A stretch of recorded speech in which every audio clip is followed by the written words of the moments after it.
This was a strange little town where everything was fake except the people. The flowers were made of plastic, the grass was inflatable, the fish in the pond were fake, and the trees were maintained by batteries. When powered on, they could even change colors via remote control. Even the food people ate was rubber jelly. And what circulated as currency in this town was actually the sale of fresh air. Despite all this, the residents lived in what seemed like a wonderful town. A boy rode his bike to school and unexpectedly found an iron wall. Out of curiosity, he pressed a switch, and the next moment, layer after layer of stairs popped out. The boy successfully reached the door and went inside, only to find that sewage was constantly being discharged there. When he walked out of another door, he was immediately stunned by the sight. It was a bleak and desolate wilderness, a stark contrast to the colorful town, like two completely different worlds. To find out more, the boy headed into the darkness. He discovered that humans had once lived there. After walking for an unknown amount of time, he saw a wooden cabin in the mist. The boy went up and rang the doorbell, but the next second, he triggered a mechanism, was flung into the air, and then pulled back up. It turned out to be an old man, who began to tell stories from his youth. A young entrepreneur, in pursuit of his dream, came to this paradise. He discovered a magical tree that was the perfect material for making clothes.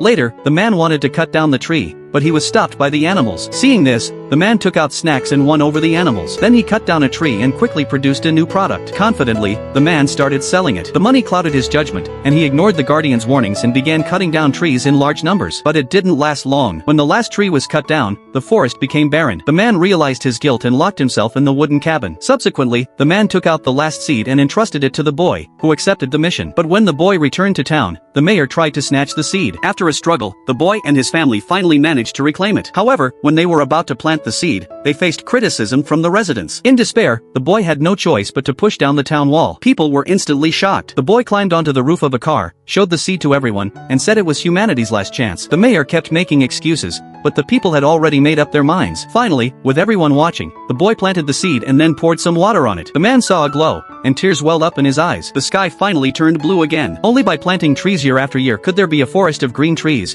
Only by afforesting generation after generation could there be a forest. Environmental protection was everyone's responsibility.